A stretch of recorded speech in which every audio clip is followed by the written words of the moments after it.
सो आइए आज बात करते हैं चैप्टर नंबर 3 के एक बहुत ही इम्पोर्टेंट कंटेंट की, जिसका नाम है किरचॉफ्स लॉ। किसी भी सर्किट में, सर्किट का मतलब जानते हैं जिसमें बैटरी हो, जिसमें की हो, जिसमें एक रजिस्टर हो और जिसमें एक ओवरऑल करंट फ्लो होती हुई हो। तो किसी भी सर्किट में करंट का फ्लो करना अमाउंट ऑफ चार्जेस का ही तो फ्लो होना है, और प्लस करंट हमेशा एक एनर्जी को लेकर के फ्लो करता है। तो चार्ज दो ही मेन मतलब एक पार्टिसिपेंट है चार्ज, और उसके पास एक मेजर चीज़ है, वो है एनर्जी। तो इसी चार्ज और एनर्जी के कंबाइंड एनालिसिस को कहते हैं किरचॉफ्स लॉ। बड़ा ही खूबसूरत काम किया है किरचॉफ ने। उन्होंने दो लॉज दिए हैं बेसिकली। सबसे पहले वो कहते हैं केसीएल, यानी जिसे कहते हैं किरचॉफ करंट लॉ। दूसरे वो कहते हैं केवीएल, किरचॉफ्स वोल्टेज लॉ। यानी ध्यान रखिए, पहला है करंट के रिगार्डिंग, दूसरा है वोल्टेज के रिगार्डिंग। केसीएल यानी जो करंट की बात हो रही है, यानी जिसमें अमाउंट ऑफ चार्ज के फ्लो की बात होगी, उसे हम जंक्शन लॉ भी कहते हैं। क्यों कहते हैं ये मैं बताऊंगा आपको, लेकिन मैं बता दूं कि उसमें आप चार्ज के कंजर्वेशन की बात करोगे। Kirchhoff's voltage law, amount of work done per unit coulomb है, joule per unit coulomb. Voltage को याद करिए आप, अमाउंट ऑफ वर्क डन या amount of energy stored per unit coulomb is called potential of that particular place और that particular charge. तो वो जो एनर्जी पे बेस्ड हो वो केवीएल है, वो जो चार्ज पे बेस्ड हो केसीएल है।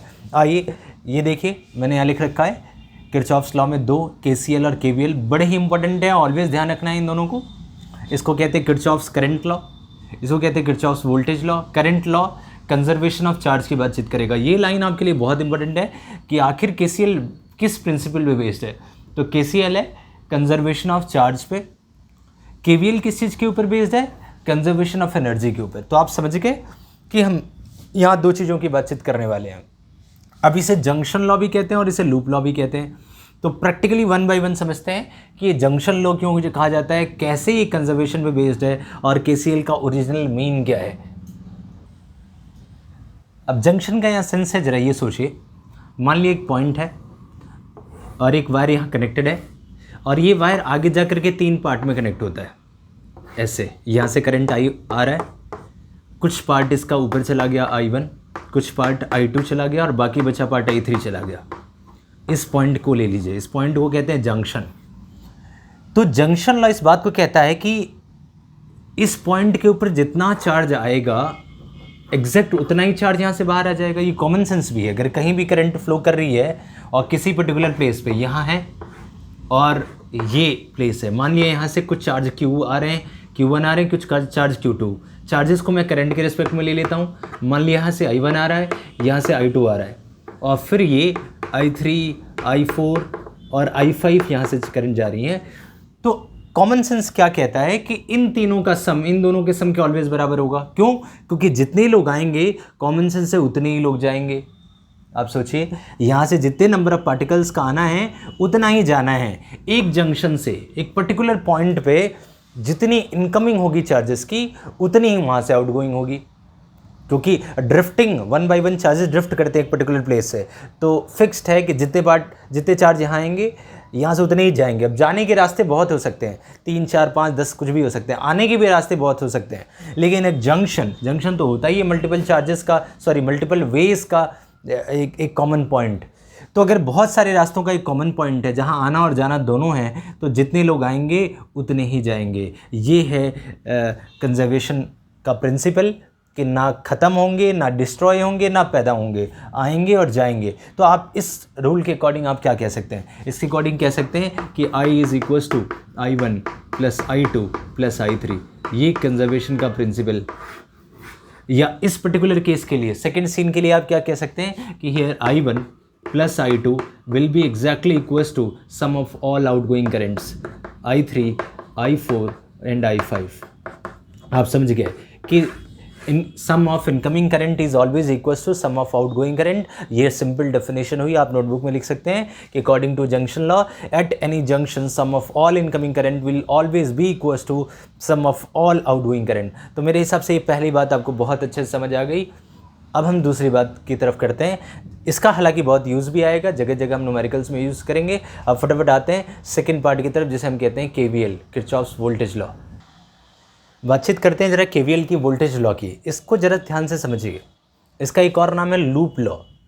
एक्चुअली क्या है कि मैं इसको लूप क्यों कह रहा हूँ, पहले वाले में जंक्शन इसलिए कह रहा था कि एक पर्टिकुलर पॉइंट के ऊपर जितने चार्जेस आते हैं उसी पॉइंट से उतने वापस भी चले जाते हैं, पर एनर्जी के साथ ऐसा नहीं होगा। सोचिए क्यों। मान लीजिए बैटरी से एनर्जी मिल रही है उसको, तो जैसे ही उस बैटरी से एनर्जी मिली, क्या उसी बैटरी में वो एनर्जी खर्च हो गई? एक वायर के ले लीजिए, क्या सारी एनर्जी यहाँ से आके सारी एनर्जी यहाँ गायब हो गई? नहीं, ऐसा हो सकता है वो वायर वहीं की वहीं एनर्जी खत्म भी कर दे, कुछ बचा भी दे आगे के लिए।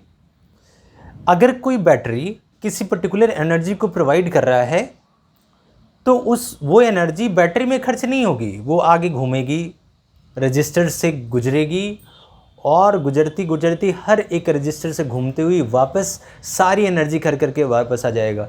यानी एनर्जी का गेन एक प्लेस पे होगा, एनर्जी का लॉस बाकी सारे टर्मिनल्स, डिफरेंट टर्मिनल्स पे होंगे, और फिर पूरी साइकिल में ये एनर्जी ले करके ख़त्म करके वापस आ जाएगा। यानी कि एनर्जी ख़त्म करने की बात जहाँ आएगी वहाँ एक लूप का सेंस आएगा। लूप का मतलब एक प्लेस से एनर्जी मिलती है, बंदा घूमता है, एनर्जी पूरी ख़त्म करता है और वापस आ जाता है। आई होप कि आप समझ गए कि क्यों इसका नाम लूप पड़ा, क्योंकि एनर्जी हमेशा लूप में ख़त्म होती है। अब सोचिए, जैसे एक बैटरी है और इसका काम है एनर्जी देने का, ये एनर्जी सोर्स है, ईएमएफ सोर्स या एनर्जी सोर्स भी अपन कह सकते हैं कि ईएमएफ सोर्स और एनर्जी सोर्स। तो अब आप सोचिए, एनर्जी देने का काम करेगा कौन करेगा? बैटरी। यहाँ इसकी जो केमिकल एनर्जी होगी वो कहीं ना कहीं इलेक्ट्रिकल एनर्जी में कन्वर्ट होगी, वो यहाँ से आएगा, सबसे पहला ड्रॉप ये क्रिएट कराएगा, रजिस्टर है, कुछ ना कुछ एनर्जी का लॉस करेगा। मान लिया इसने ड्रॉप कराया V1, ड्रॉप करने का मतलब डिफरेंस क्रिएट करना, और डिफरेंस का मतलब लॉस कराना एनर्जी का पर यूनिट कूलम। जो अमाउंट ऑफ जूल की वेस्टेज होगी उसको हम कहेंगे V1। जो R2 ने क्रिएट कराया वो V2 आया। तो आपसे पूछा जाए कि नेट ड्रॉप कितना हुआ, तो नेट ड्रॉप नेट गेन के बराबर होगा। नेट गेन है V, या नेट ड्रॉप अगर आपसे पूछा जाए तो आप दोनों का सम करेंगे, V1 प्लस V2 का सम। और यही V किसकी पोटेंशियल डिफरेंस है? बैटरी की। ये आप जानते भी हैं या पहले से भी जानते हैं, इसको हम बहुत अप्लाई करते हैं सिंगल सर्किट में।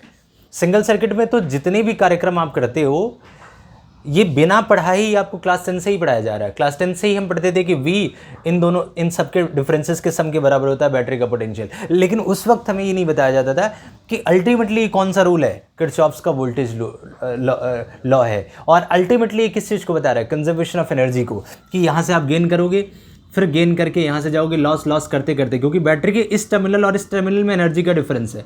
यानी जब चार्ज यहाँ है तो उसके पास एक्स्ट्रा एनर्जी है, और जब यहाँ आ जाएगा तो एनर्जी खत्म हो जाएगी। यानी वो एनर्जी वेस्ट कहाँ हुई, खत्म कहाँ हुई? बाहर के रजिस्टर्स में। तो जितनी भी एक्स्ट्रा एनर्जी का गेन हो रहा है, एक्स्ट्रा एनर्जी का गेन, वर्ड पे फोकस करिए, एक्स्ट्रा एनर्जी का गेन जितना हो रहा है उसको 100% लॉस होना ही है सर्किट में कहीं ना कहीं। यही तो कंजर्वेशन ऑफ एनर्जी है, इसे ही किरचॉफ का वोल्टेज लॉ कहते हैं। तो कोई स्पेशल चीज़ नहीं पढ़ रहा है। बस प्रॉब्लम ये आती है कि इसको स्पेशल यहाँ के क्यों बनाया गया, कि अगर कहीं एक से ज़्यादा बैटरीज हों, अगर कहीं मल्टीपल बैटरीज का कॉम्बिनेशन आ जाए तो फिर वहाँ थोड़ी कन्फ्यूजन होती है। उस कन्फ्यूजन को सॉल्व करने के लिए अपन इस थ्योरम का यूज़ करेंगे, इसको प्रॉपरली मैथमेटिकली सेट करेंगे, जिससे कि एडवांस न्यूमेरिकल सॉल्व करने में कोई दिक्कत ना हो। इसीलिए क्लास 12th में आके इसको अलग से हाईलाइट करके पढ़ते हैं अपन। लेकिन सेंस आप समझ गए कि net potential difference V1 V2 होगा, और ये ही टोटल एनर्जी का गेन होगा। तो एनर्जी का गेन एनर्जी के लॉस के ठीक बराबर हुआ, conservation of energy satisfied. I hope कि आप सब समझ गए ये सारी कहानी।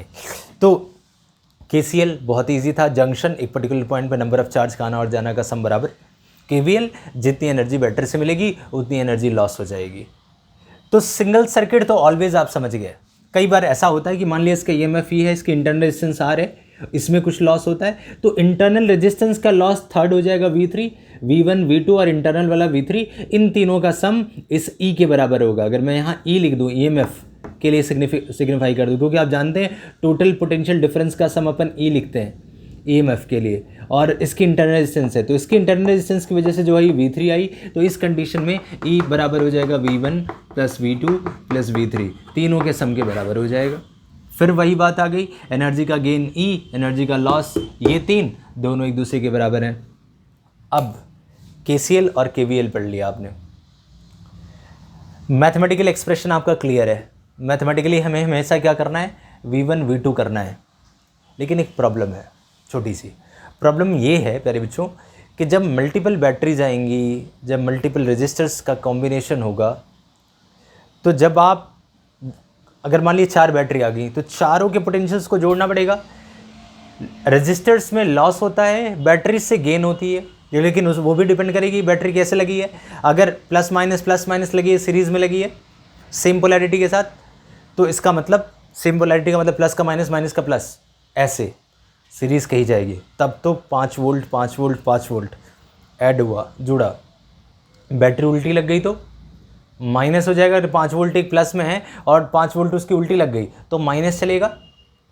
तो कन्फिग्रेशन क्या है, कैसे आपने उसको जोड़ा हुआ है, ये भी आपके लिए बहुत ज़्यादा इंपॉर्टेंट है। इसीलिए मैं आपको दिखाता हूँ, जैसे एग्जाम्पल। आइए जरा इस एग्जाम्पल को देखिए। ये 10 वोल्ट की बैटरी है, प्लस माइनस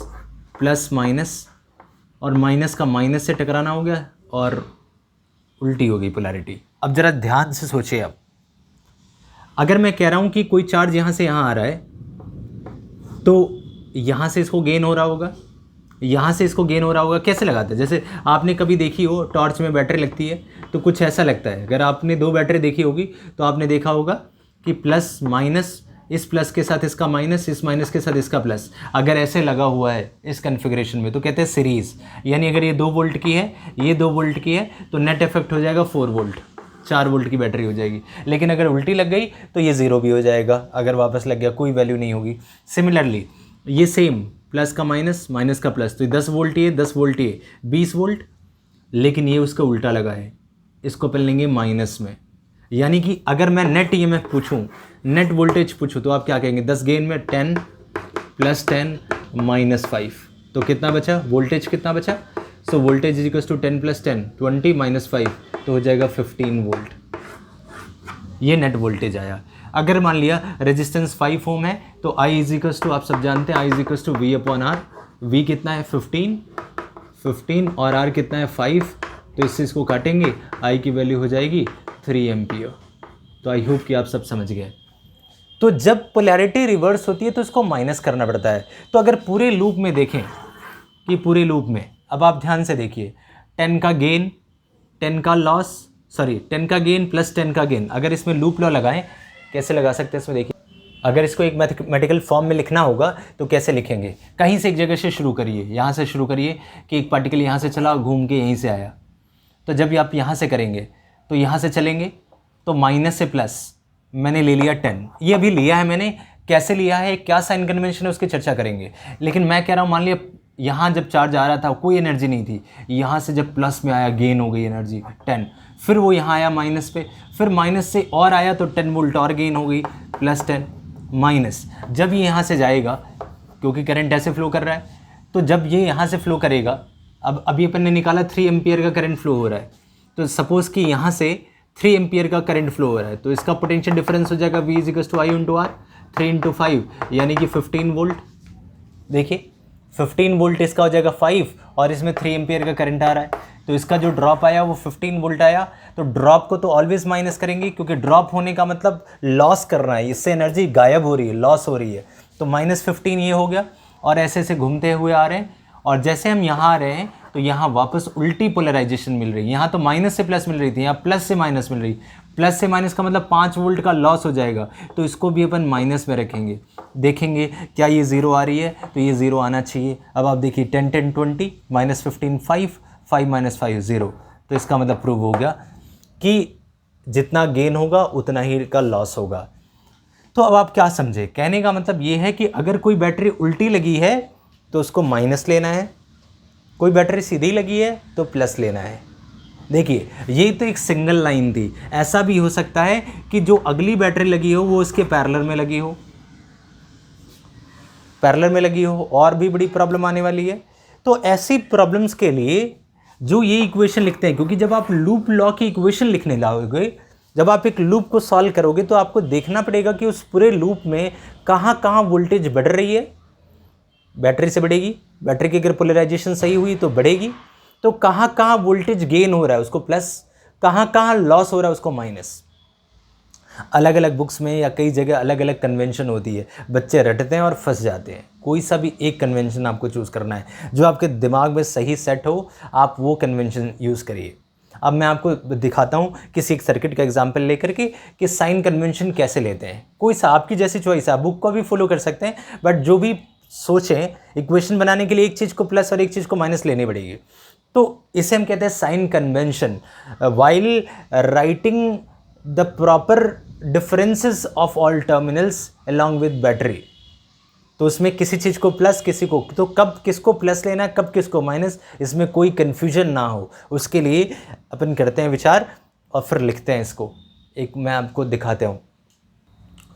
सो आइए जरा साइन कन्वेंशन के केवीएल पढ़ते हैं। साइन कन्वेंशन, वैसे तो साइन कन्वेंशन के नाम पे बहुत खौफ होता है बच्चों के दिमाग में। मैं बता दूं साइन कन्वेंशन में सिर्फ 2 बातें बताई जाती हैं, लेकिन उन 2 बातों को 2 बातों में कन्वर्ट की गई, यानी 4 बनाई गई हैं और एक भूमिका बनाई गई है। सबसे पहले आपसे मैं आप सबसे पहले जो भूमिका है, जो सबसे पहले एक पूरा डिटेल आपको बताया गया है कि we can take any direction clockwise और anti clockwise as direction of traversal. ये देखो, ये तो आपकी चॉइस है कि आप मान रहे कि करंट इधर से जा रही होगी, हो सकता है करंट ऐसे ना जाके जैसा आपने माना है उससे उल्टी आ रही हो, क्योंकि वो तो डिपेंड करेगा किसका डिफरेंस किस तरफ से ज़्यादा बढ़ रहा है, किस तरफ का डिफरेंस किस तरफ का हाई, इससे कोई फ़र्क नहीं पड़ेगा। मान लो आपने उल्टा भी माना होगा ना, तो रिजल्ट माइनस में आ जाएगा करंट का। सपोज आप लास्ट में करंट निकाल रहे, आपने जो माना वो करंट माइनस में आ गई, इसका मतलब आपकी डायरेक्शन ऐसे थी और ओरिजिनल करंट से ऐसे पास कर रही थी, तो ये कोई परेशानी वाली बात नहीं है। आप जब इसको सॉल्व कर रहे होगे और प्लस माइनस का हिसाब लगा रहे होगे, उस समय आप क्लॉकवाइज या एंटी क्लॉकवाइज कुछ भी ले सकते हैं, लेकिन लेना एक ही। अगर आप क्लॉकवाइज चल रहे हैं तो जितने भी लूप्स हैं पैरेलल में, मान लो 3 सर्किट्स आ गई, तो जितने भी लूप्स लेंगे सब में एंटी क्लॉकवाइज ले लेंगे। ये आप ऐसा करेंगे आप तो ज़्यादा अच्छा रहेगा। हालांकि वहाँ भी आप ले सकते हैं, कोई बड़ी प्रॉब्लम नहीं आएगी, प्लस माइनस का ध्यान रखेंगे तो वहाँ भी कोई बड़ी प्रॉब्लम नहीं आएगी। तो ये तो एक समरी थी, एक तो ऐसे ही था कि आप क्लॉकवाइज और एंटी क्लॉकवाइज दोनों ले लें। अब मैं आपको बताता हूँ कि दूसरी 2 इंपॉर्टेंट बातें कौन कौन सी है, जिसको 2 और 3 फिर 4 और 5 में बनाई गई हैं। 5 बातें, 5 रूल, ऐसे डरने का नहीं है, बिल्कुल आसान है। सेकेंड बातचीत क्या है, जैसे मान लिया एक बैटरी है और इस बैटरी का EMF E है। मान लिया एक और बैटरी बना देता हूँ यहाँ, ताकि आप दोनों तरीके से समझ लो। यूजुअली जब आपकी डायरेक्शन आप ऐसे मानते हो कि कोई चार्ज यहाँ से यहाँ लूप ऐसे बन रही है, इस पोजीशन से ऐसे जाके घूम के आ रही है, तो इसका मतलब आप जो ट्रैवर्स कर रहे हो, आप जो आगे बढ़ रहे हो, आप जो मान रहे हो कि चार्ज मूव कर रहा है, देखो आपके मानने पे सारा गेम है। ऐसा मत समझना चार्ज एक्चुअल कैसे फ्लो कर रहा है, एक्चुअल से कोई लेना देना नहीं है। लूप में जैसा आप मानोगे उसके अकॉर्डिंग चलाओ, अगर सही होगी तो प्लस, नहीं सही होगी तो माइनस, कोई फ़र्क नहीं पड़ेगा। तो आपने ऐसे चला दिया अपनी मर्जी से कि मैं मान लेता हूँ कि मेरा चार्ज यहाँ से जा रहा है और ऐसे घूमते घूमते आ रहा है, तो अगर चार्ज माइनस से प्लस की तरफ जाएगा तो आप जो पोटेंशियल डिफरेंस यहाँ लोगे उसको ले लोगे प्लस ही। आप सोचिए फिर से, आप जो पोटेंशियल डिफरेंस ले लोगे उसको लेकर प्लस। प्लस क्यों? क्योंकि आप माइनस से प्लस की तरफ जा रहे हो। रूल नंबर 2 खत्म। यही है रूल नंबर 2। देखा आपने कितना आसान था, माइनस से प्लस की तरफ जाना है, यानी माइनस के पास, ये इस टर्मिनल के पास कॉमन सेंस एनर्जी कम है। जब यहाँ से कोई चार्ज यहाँ मूव करेगा तो एनर्जी ज़्यादा हो जाएगी, बढ़ जाएगी, यानी प्लस में आ जाएगी, गेन होगा एनर्जी का, यानी EMF प्लस में आएगा। मान लिया इसका भी EMF E है। अब आप सोचिए ज़रा यहाँ ध्यान से कि अगर यहाँ भी ये होगा और मैंने इसकी उल्टी डायरेक्शन ले ली, का मतलब मैं प्लस पे था, चार्ज यहाँ से गया और प्लस से माइनस की तरफ, प्लस 10 वोल्ट पे था, माइनस 10 वोल्ट पे चला गया, इसका मतलब इसने एनर्जी को लॉस करा। लॉस करने का मतलब आप जो पोटेंशियल डिफरेंस लोगे वो ले लोगे माइनस में। रूल नंबर 3 भी खत्म। आई होप कि आप समझ गए। रूल नंबर 1 ये बकवासबाजी कि आप एंटी डायरेक्शन कुछ भी ले सॉरी क्लॉकवाइज एंटी क्लॉकवाइज कुछ भी ले सकते हैं।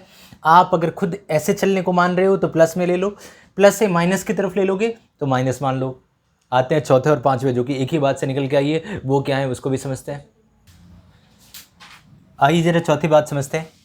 मान लिया कि एक बैटरी है यहाँ और इससे ये रेजिस्टेंस को कनेक्ट किया हुआ है, आपने रजिस्टर को कनेक्ट किया हुआ है, करंट यहाँ से आई आ रहा है। अब आप सोचिए कि अगर लूप में आप यहाँ से चल रहे थे, इस पोजीशन से, इस A से चल रहे हैं, यहाँ है B के ऊपर, तो इसका तो आपको रूल नंबर 3 में ही पता था कि माइनस से प्लस आने की तरफ गेन करेंगे।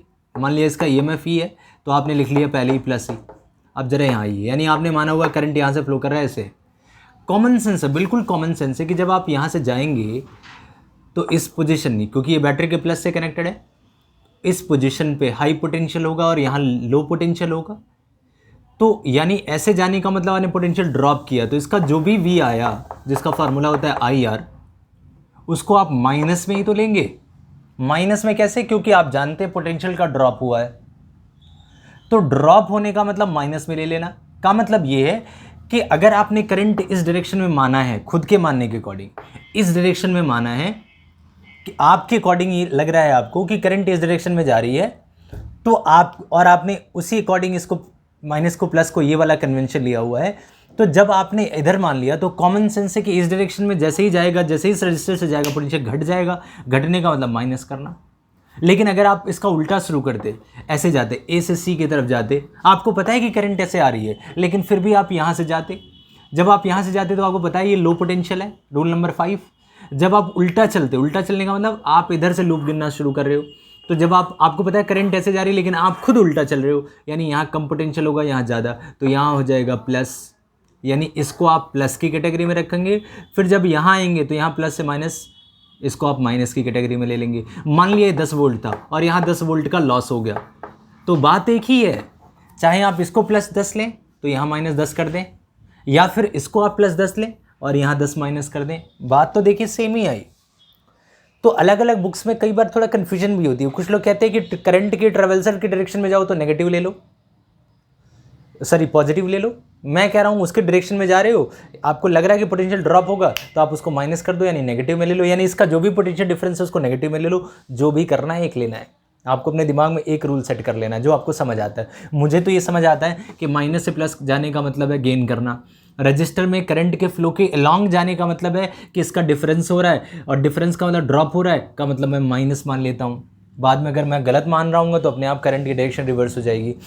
तो आप जो भी फॉलो करें एक करें। तो रूल नंबर 4 और 5 मैंने यही बता दिया कि अगर ऐसे जा रहे हैं और आप करंट की डायरेक्शन भी यही है और आप भी ऐसे जा रहे हैं तो प्लस, अगर करंट की डायरेक्शन ऐसे है और उसके अपोजिट आप जा रहे हैं, सॉरी इसमें प्लस माइनस, और अगर करंट ऐसे जा रहा है और आप उसके अपोजिट जा रहे हैं तो आप प्लस ले लें, क्योंकि आप लॉस के उल्टे डायरेक्शन में जा रहे हैं, गेन हो रहा है।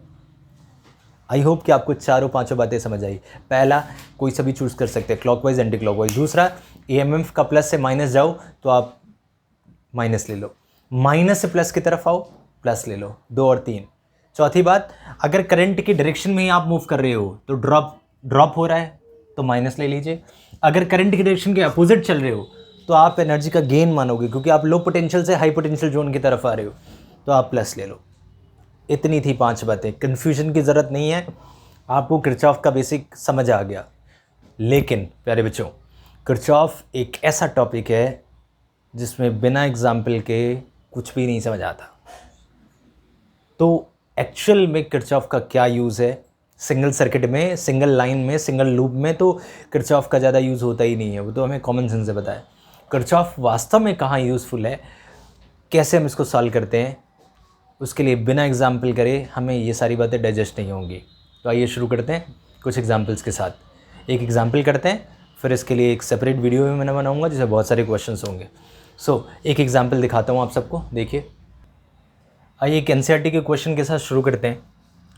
ये एक बैटरी यहाँ 4 वोल्ट की 20 ओम 60 ओम, और एक बैटरी यहाँ 5 वोल्ट की है और ये 200 ओम का है, ये 20 ओम और ये 60 ओम। एनसीईआरटी, प्योर एनसीईआरटी क्वेश्चन है, उसी से ही शुरुआत करते हैं। देखिए 2 बैटरी आ गई, कन्फ्यूजन क्रिएट हो गई। अब हम शुरू कैसे करते हैं, आप देखिए आपका मूवमेंट किसी भी डायरेक्शन से हो जाए, लेकिन मूवमेंट से पहले ज़रा मैं करंट ले लूँ कि लाइन में कितना करंट फ्लो कर रहा है। प्यारे बच्चों, मान लिया कि इसमें से यहाँ से आई करंट फ्लो कर रहा है, ऐसा मान लेता हूँ। और जब यहाँ से आई करंट फ्लो कर रहा है तो मैंने मान लिया कि ये आई कुछ पार्ट इधर चला गया, कुछ पार्ट इधर। मान लिया कि इधर चला गया I1 पार्ट उसमें से, तो जो बचेगा I1 में से वो यहाँ से यहाँ चला जाएगा, I माइनस I1 ये यहाँ चला जाएगा। अब यहाँ एक बहुत बड़ी कन्फ्यूजन है जो आप सबको अच्छे से समझना है, बहुत बड़ी कन्फ्यूजन। कुछ बच्चों को लगता है कि 4 वोल्ट की है, ये 5 वोल्ट की है, आपने करंट यहाँ से निकाला, आपने यहाँ से करंट क्यों नहीं निकाला प्लस से माइनस की तरफ? इसको समझिए, यहाँ ये समझना आपको बहुत ज़रूरी है कि हमें इस बात से कोई मतलब नहीं होता किरचॉफ में कि करंट कहाँ से निकल रही है। फिर से कह रहा हूँ, हमें किरचॉफ में इस बात से कोई मतलब नहीं कि करंट का सोर्स क्या है, हमें सिर्फ उस लाइन में आने वाले अमाउंट को कंसिडर करना है। जैसे मान लिया कि मेरे पास इस वाले लाइन में आई करंट पास आ रही है, ये आई कहाँ से आ रही है मुझे नहीं पता, हो सकता है यहाँ से आ रही हो सकता है यहाँ से आ रही हो, मुझे कहीं से नहीं पता कहाँ से आ रही है। मुझे सिर्फ ये पता है कि इस लाइन में आई करंट आ रही थी। मैंने माना कि इस लाइन में जो भी करंट आ रही थी वो दो पार्ट में बट रही थी, I1 इधर चली गई, I माइनस I1 बची हुई करंट इधर चली गई, और दोनों फिर यहाँ जाके मिक्स हुए, और मिक्स होके वापस इस वाले में आई आ गया। हमारा जंक्शन लॉ भी सेटिस्फाई होना चाहिए किरचॉफ का। जंक्शन लॉ क्या कहता है कि किसी एक पॉइंट पे जितना करंट आएगा उतना ही करंट जाएगा। ये आपकी मर्जी है कि आप कैसे मानते हो सकता है आप यहाँ से मान लो कि आई करंट आ रहा है, कुछ यहाँ जा रहा है कुछ यहाँ जा रहा है, और यहाँ से दोनों मिक्स होकर यहाँ चला जा रहा है। मैंने क्या कहा, किरचॉफ में इस बात से कोई मतलब मत रखिए कि करंट कहाँ से आ रहा है कहाँ जा रहा है। सपोज मेरा ये डायरेक्शन गलत होगा तो आखिरी में ये माइनस में आ जाएगा, तो मैं समझ जाऊंगा कि मैंने माना था करंट का डायरेक्शन इधर से, जबकि एक्चुअल में करंट इधर से आ रही है। इधर से आने का मतलब यहाँ से आ रही है, कुछ यहाँ से मिक्स हो रही है, और मिक्स होकर दोनों यहाँ से जा रही हैं। तो रिजल्ट बता देगा कि मैं सही हूँ या गलत। इसीलिए रिजल्ट पे देखेंगे, ये चीज़ रिजल्ट पे छोड़ते हैं, आपको सिर्फ लाइन में आने वाली करंट के लिए निकालना है। तो आई होप कि आप ये वाली टेक्निकलिटी जो कि सबसे इंपॉर्टेंट है किरचॉफ में, वो आप समझ सके कि आपको बैटरी बिल्कुल नहीं देखनी है, आपको सिर्फ कोई सा भी एक डायरेक्शन करंट मान लेना कि मैंने मान लिया यहाँ से आई और ऐसे गई और दोनों मिक्स होकर यहाँ आ गई, काम खत्म। अब आपने माना कि ये पार्ट यहाँ से गया, यानी इसमें से I1 करंट जा रहा है, इसमें से I माइनस I1 करंट जा रहा है, ये मान लिया आपने। तो आई होप कि ये बात तो सबको समझ आ गई कि अपनी चॉइस है, बिल्कुल अपनी मर्जी है, जैसा अपन चाहे वैसा करें, उस हिसाब से अपने को चलाना है। बाद में हम देखेंगे क्या आना है। तो ये चीज़ अगर क्लियर हो गई हो, अब आप समझिए कि यहाँ कुछ लूप्स बन रही हैं। पहला लूप कौन सा बन रहा है, एक लूप देखिए ABCA, वापस एक लूप ये बन रहा है, एक लूप हमारे सामने बन रहा है ADCA। और रूल नंबर 1 को याद रखिए, आप किसी भी डायरेक्शन में चल सकते हैं। अगर मैं सपोज़ क्लॉकवाइज चल रहा हूँ, यहाँ से ऐसे चल रहा हूँ, तो मैं यहाँ भी क्लॉकवाइज चल दे रहा हूँ, ये मेरी मर्जी है मैं कैसे चलता हूँ। लेकिन मैं किसी भी लॉ से चलूँ, क्लॉकवाइज चल या एंटी क्लॉकवाइज चलूँ, हो सकता है मैं इसमें क्लॉकवाइज चलूँ इसमें एंटी क्लॉकवाइज चलूँ, कोई फ़र्क नहीं पड़ता, ये भी अलाउड है। लेकिन मुझे साइन कन्वेंशन का ध्यान रखना पड़ेगा। रूल नंबर 1 साफ कहता है कि आप किसी भी ट्रेवर्सल में चल सकते हो, लेकिन रूल नंबर 2 और रूल नंबर 3 का ध्यान रखना होगा, यानी कि आपको प्लस माइनस सही तरीके से लेने पड़ेंगे और एक ही लेने हैं। चलिए फटाफट समझते हैं यहाँ मल्टीपल लूप्स को कैसे सॉल्व करते हैं। तो पहले इसको समझिए, मैं लिख देता हूँ, कोई सा भी एक लूप ले लेता हूँ। जैसे मैं ये वाला लूप ले लेता हूँ फ्रॉम लूप, और ले लिया मैंने A, ये वाला है C, फिर B और A, लूप बन के तैयार, ACBA। इसमें मैं करंट की डायरेक्शंस को लिखता हूँ। सपोज़ मैं A से चल रहा हूँ, I1 करंट फ्लो कर रहा है इसमें, तो आप सोचिए यहाँ आप लिख सकते हैं 20 × I1, और याद रखिए करंट की डायरेक्शन में जा रहे हैं तो आप इसे ले लीजिए माइनस में, यानी 20 I1, यानी कि potential difference created by this resistor will be taken as drop minus, ऐसा साइन ले लेंगे। मैंने कहा था करंट की डायरेक्शन में अगर आप जा रहे हो तो माइनस ले लो, आपकी चॉइस है, मैंने ही माना हुआ है, आप कोई और भी मान सकते हैं। सपोज़ मैंने इसको माइनस में ले लिया, फिर ये दोनों मिक्स होकर के करंट यहाँ से आ रहा है। यहाँ कितनी करंट आ रही है, क्योंकि यहाँ से जा रही थी I, तो ये जब दोनों यहाँ मिक्स हुई, I1 I माइनस I1 दोनों मिक्स हुई तो वापस I हो गई। या ऐसे सोच ले, अगर इस लाइन में I करंट जा रही है तो इस लाइन में पूरी I करंट जा रही होगी, तो फिर से -60 × I, इसका ड्रॉप भी ले लेंगे माइनस में 60 × I, और जब यहाँ आएंगे तो ये हो जाएगा प्लस में, +4 = 0। आई होप कि आप समझ गए कि ये डायरेक्शन कैसे ली है। अगर मैं इसको सिंप्लीफाई करूँ तो यहाँ मैं लिख सकता हूँ, इन दोनों को राइट साइड ले लेता हूँ और इसको लेफ़्ट साइड ले लेता हूँ, तो ये एज इट इज़ रहेगा और ये एक तरफ जा कर के प्लस में हो जाएगा। तो लिख सकता हूँ 20 I1 + 60 I = 4, ये लिखा जा सकता है माइनस साइन हटाने के बाद, यानी इसको राइट में लिया, minus minus minus cancel out हो गया। ये हो गई आपकी इक्वेशन नंबर 1। आई होप कि आप सब इस लूप को, इस इक्वेशन को समझ गए। अब मैं इसको हटाता हूँ क्योंकि ये लाइन तो आप समझ चुके हो, सीधा ये रखता हूँ। मैं सेकेंड लाइन कहाँ सॉल्व करता हूँ, फिर उसको यहाँ लेकर के फिर हम फाइनल सॉल्व कर लेंगे। इस लाइन को आप नोट कर लेंगे तो आपको कोई कन्फ्यूजन नहीं होगी, तो नोट कर लीजिएगा आप। अब आइए अगले लूप की तरफ बढ़ते हैं, फ्रॉम लूप। अब नेक्स्ट लूप है ADCA। अगर मैं ले लेता हूँ ADCA, तो इसमें कहानी कैसी होगी, आप किसी भी एक पोजीशन से चलिए, यहाँ से यहाँ प्लस से माइनस की तरफ जा रहे हैं, तो ये 5 का माइनस हो जाएगा, इसको माइनस में ले लेंगे अपन, क्योंकि मैं प्लस से माइनस की तरफ जा रहा हूँ।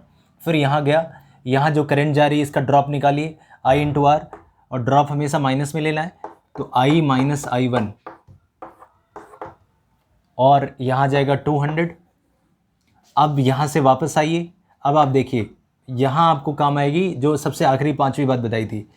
देखिए यहाँ से करंट की डायरेक्शन ये हमने मानी हुई है, और लूप बनाने में मुझे उल्टा आना पड़ रहा है, रिवर्स, यानी इसे मैं, मेरे हिसाब से ये लो पोटेंशियल होगा, ये हाई पोटेंशियल होगा। तो जब मैं यहाँ से यहाँ आऊँगा तो मैं इसको लूँगा प्लस में, यानी प्लस 20 इंटू I1, क्योंकि यहाँ से करंट कितना जा रहा है I1, तो 20 into I1 is equal to 0। I hope कि आप समझ गए। जिसको और आगे बढ़ा के इसको ऐसे लिखा जा सकता है -5 माइनस I, और माइनस माइनस इसके साथ हो जाएगा प्लस, या फिर एक काम करिए, इस पूरे को आप ब्रैकेट में रखिए और पहले इसको मल्टीप्लाई कर लीजिए, यानी 200 को I से मल्टीप्लाई करेंगे तो आ जाएगा 200I, माइनस इस 200 को I1 से करेंगे तो आ जाएगा 200I1 plus 20I1 is equal to 0। तो फाइनली अपन इसको कैसे लिख सकते हैं वो भी देख लीजिए। इसको सॉल्व करेंगे तो आ जाएगा -5, इस माइनस को यहाँ से करेंगे तो -200I, और माइनस माइनस हो जाएगा प्लस 200I1 और प्लस 20I1, तो इसको लिख सकते हैं 220I1। फिर से देखिए, ये माइनस माइनस हो गया प्लस, यानी प्लस 200I1 प्लस 20I1, तो आ गया 220I1 इज इक्वल टू 0। अब अगर 5 से डिवाइड कर दें इस पूरे एक्सप्रेशन में, तो 5 से डिवाइड करते ही ये क्या आ जाएगा, ये आ जाएगा 1, ये आ जाएगा 40, और ये आ जाएगा 44। तो अपन इसको ऐसे भी लिख सकते हैं -1 माइनस 40I और plus 44I1 is equal to 0, जिसको फाइनली सिंप्लीफाई करके राइट साइड में कैसे लिख सकते हैं, इसको देखिए। इसको आप एक काम करिए, इसको आप राइट साइड ले जाइए, तो राइट साइड ले जाएंगे तो प्लस में आ जाएगा 40I, फिर इसको भी राइट साइड में ले जाइए तो आ जाएगा 44, प्लस में है, जो माइनस में था वो प्लस में आ गया, जो प्लस में था वो माइनस में आ जाएगा, तो आ जाएगा 44I1, और ये एज इट इज छोड़ दीजिए, यानी इज इक्वल टू आ जाएगा -1। आई होप कि ये वाला एक्सप्रेशन आपको क्लियर हो गया। इसे हम कह सकते हैं एक्सप्रेशन नंबर 2। सो आई होप कि आपको क्लियरिटी आ गई। आप इसको फिर से एक बार देख लीजिए, फाइनली मैंने यहाँ लिखा हुआ है। अब मैंने दोनों एक्सप्रेशंस को सॉल्व करना है, लेकिन आई होप कि आप ये पूरे अच्छे से समझ गए। अब मैं इसे डिलीट करता हूँ, आप इसे नोट कर लीजिए और देख लीजिए एक बार। अब हमारे पास फाइनली ये दोनों इक्वेशंस आ गई। अब दो इक्वेशंस को सॉल्व करके कि इस पर्टिकुलर वेरिएबल की वैल्यू निकालना अपन अच्छे से जानते हैं। इसमें से अपने को करना क्या पड़ेगा, एक टर्म हटाना पड़ेगा, क्योंकि दो ही वेरिएबल है, आई और I1 है, आई और I1 है। तो एक काम करते हैं, किसी भी एक एक्सप्रेशन से, एग्जाम्पल के लिए कि जैसे 0 0 वाले को हटाना आसान है, इसका ले लेते हैं। अगर मैं इसको 2 से मल्टीप्लाई कर दूँ तो 120, और इसको 3 से मल्टीप्लाई कर दूँ तो 120। 120 में से 120 माइनस करके काट सकते हैं। फिर से लिखते हैं इसको, मान लीजिए इसमें 2 से मल्टीप्लाई कर दिया, तो 2 से करेंगे तो सबको करना पड़ेगा। तो यहाँ लिख दिया मैंने 40I1, या इसको लिख देता हूँ सबसे पहले मैं यहाँ लिख देता हूँ 120I प्लस, क्योंकि प्लस में है, कहीं भी लिख सकते हो आप। तो इसको भी 2 से करना पड़ेगा, तो 40 इंटू I1 और इज इक्वल्स टू 8, इसको भी 2 से करना पड़ेगा। यहाँ अपन 3 से कर देते हैं, तो ये आ जाएगा 120 इंटू I माइनस 44 को 3 से करेंगे तो कितना आ जाएगा 130, I think 132I1 is equals to, और यहाँ आ जाएगा -3, क्योंकि 43 जब 120 और 3 12, तो ये आ जाएगा 132। Okay, correct. अब आप एक काम करिए, इस एक्सप्रेशंस में से तो मल्टीप्लाई कर दिया, यानी आपको रिटर्न में लिखना पड़ेगा। अगर थ्योरेटिकल क्वेश्चन नहीं तो आप समझ गए कि मैंने इस इक्वेशन में क्या किया, इक्वेशन नंबर 1 को मल्टीप्लाई किया 2 से, और इक्वेशन नंबर 2 को मल्टीप्लाई किया 3 से, और फिर इसमें से इसको सब्ट्रैक्ट कर दिया। किस में से, इस वाले एक्सप्रेशंस में से इसको सब्ट्रैक्ट कर दिया।